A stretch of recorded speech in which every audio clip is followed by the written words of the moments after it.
Hi. Good afternoon, most places, or good morning. Jennifer Wilson here with my good friend Amy Vetter for Leadership Lunch Chat. And we're here to process leadership ideas, issues, opportunities inside the accounting profession. And Amy and I thought today we would talk about value and fees and pricing and billing in the age of AI. And we're going to have a little shorter leadership lunch chat today. And so we'll get as far as we can go. And I'm having a feeling that we'll have a continuation of this discussion in a future session as well. So I'll give it a quick start. And that is that, I think we all are aware that as we continue to, really leverage technology and allow AI to work its magic in our service delivery, we're going to see increased efficiency, which will translate to less time in the time and billing system for the things that used to take us more time. And if we only value time in our pricing and in our billing, then we are going to underbill this spring busy season as AI efficiencies take hold. We're going to have that risk of underbilling and billing less for things, changing our pricing through the billing process accidentally and not strategically. So that's one area to think about. But the second is if we only use time as the basis for our pricing and value orientation, then we run the risk of having everything that we do in this profession, sort of chase it down to the lowest price possible. Will become these low pricers. And so, how can we retain value? What value are you delivering? All those kinds of things are things to think about. So, big, huge topical area. Amy, where do you want to start? Well, I think it really begins with the value you want to create in the work that you do, and not really focus on how you do it, but what is the outcomes and deliverables that you are producing, and what is the value of that advice, those deliverables, and so forth. There's no reason that every cost structure that you have to be disclosed, because you buy lots of products and services that have modernized and automated and use AI tools that their price doesn't change because they're doing that. I think the real effort here is really defining the value that you create beyond compliance work, beyond the the data entry that many people enjoy doing that part. However, the problem with that is that with automation, with AI, so much of that is going away, and you can't change the world. The world is changing. So there's certain things you just have to accept as this is the world we live in now, and it's going to constantly keep evolving and growing and continuing down this path. So rather than defining yourself by the tools that you use and the time that you spend creating things, it's really the benefit of the work that you do and the impact that it makes for your client, whether that be a business, whether that be someone personally, and the relationship that you drive. And we've talked about this for so long, and there are, portions of the market that have followed this as we've gone to the cloud, as we've moved into operating differently. And we're ready for something like this that weren't advertising by time, but it's really a belief system we have to break, because it's something that has been drilled in our heads over and over and over, of time being our value. But what's always been valuable to a client is the advice. And that is the value that you create. And we have to move off of how long it takes us, because if we're able to get to an answer quicker and be able to benefit a business faster to make critical decisions in their business, that's high value. It's not lower value. Right. Yes. And I think we should make a poster or like a banner and fly it around and stuff. It you know, lower value is not what we're doing. It's not lower value. You said that's the banner. So KPMG recently asked their auditors, Grant Thornton, hey, we know you're using AI and it's going to take you less time for our audit, and we want a discount. And this has been written about. Somebody decided that they would write about this and talk about it, and it's to our great disadvantage that it's being promoted in the press. But Grant Thornton is said to have given a 14% discount on that audit, saying, yes, you're right, AI will take less time. And so they were selling time. What you just said we shouldn't be doing.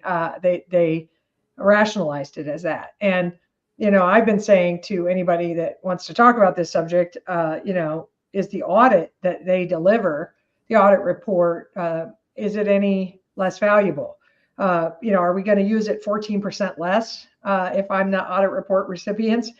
Maybe I give it to 2 less lenders or something. I mean, the value of that report, is it going to have fewer, significant deficiencies and material weaknesses?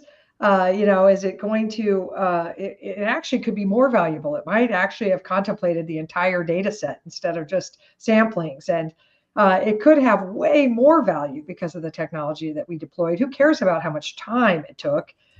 What's the value? How am I using it? How's the client using it? How's the value? You talked about like what value are we adding around it too, right? So I'm going to argue that the value of the current deliverables is not diminished by what you're doing just because it takes less time. So we have to say the value is not diminished because of technology. It could be enhanced. Okay. Second, like what am I adding in terms of value around it? And I have been starting to say that accountants have always had 2 possibilities. We've always had 2 opportunities, and some of you have completely taken advantage of this. And so you are on it. And for me to say it, you're like, duh. But most still haven't. One is I have this huge differentiating opportunity to add value around my deliverables by being anticipatory for my clients, by thinking ahead, by saying, hey, what's going to happen next for them? How is their business going to be transformed by AI? What's going to happen next for them? What are their core issues? What should they be planning for? And I could add value around that. You said advisory. How am I adding value around technology output? Yes, the output may come faster from the technology, but I still have to interpret it. I still have to validate it. I still have to consider its applicability to the client. And I have to add all sorts of advice around that. And if I'm doing those 2 things or either of those 2 things, and the client's use of the deliverable is no less than it was before the technology, I have to charge as much as I did or more because of cost of living, because of inflation, because of blah, blah, blah. So to me, there's 2 schools of thought on this. Let's pass the savings on to clients from the technology. That's one school of thought. That's the one that we just saw illustrated from the KPMG Grant Thornton strategy. I don't buy that because I don't think there's savings to pass on. I think over here is let's use the technology to do an even more powerful value add to the client. And remember that we have the same value of deliverable at least. We have increased risk. We have to calculate risk into this.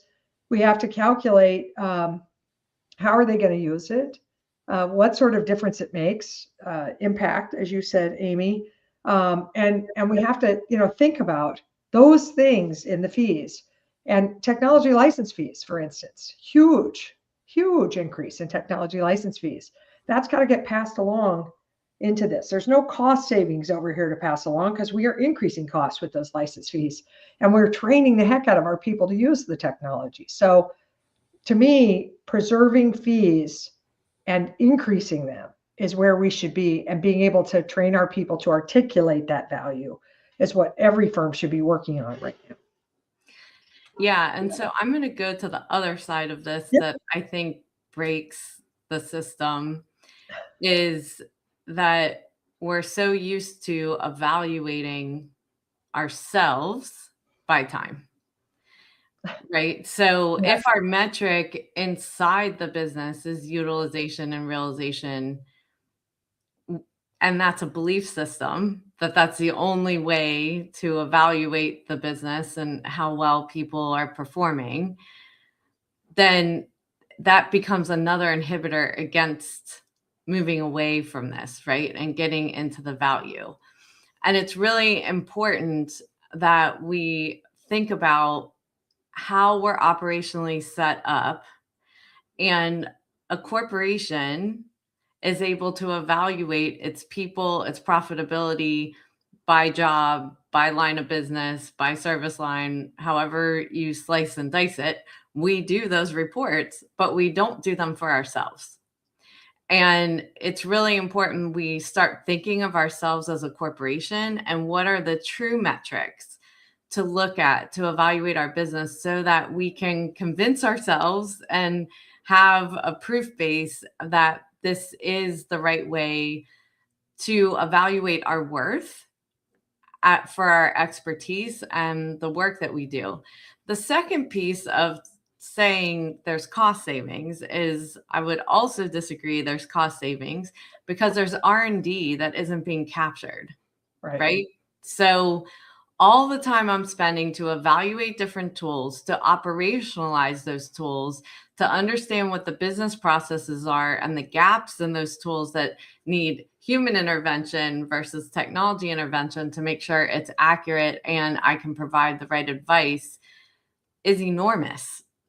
And when we ignore that and act like we just have to take the hit for that, no one could duplicate that work we're doing inside of our business. So if a business decided to do it on their own, they would have to take the cost of doing the R&D and evaluating different tools and evaluating processes and understanding how it works in their business and even being able to interpret the output.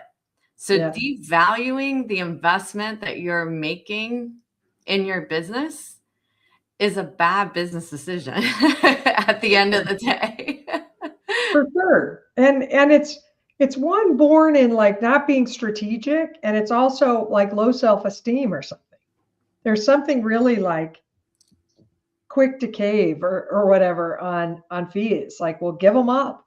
And to me, to operationalize what we're talking about, number one, you've got to get something out to all your managers and up, anybody who manages billing this spring right now, especially if you guys are disciplined about billing when jobs are completed. You've got to make sure nobody's billing off WIP without evaluating how that WIP holds up to the same deliverable last year or the year before. I tell people if you're going to price things, don't price it off 2026 WIP. It's not valid. And future WIP, you can't price off it either. This time measurement isn't the measure of price. But I'm worried that there's going to be people that bill clients less this year because it took less time, and that's nuts. It's absolutely crazy for us to do that as a profession. And so that to me is the number one thing to get out there to your billing folks and to all of the people who manage billing. And then second, arm them with frequently asked questions documents and say, like, here's how to handle the objection. When the client comes and says, I know you're using AI, we want a discount. Here's how to handle that.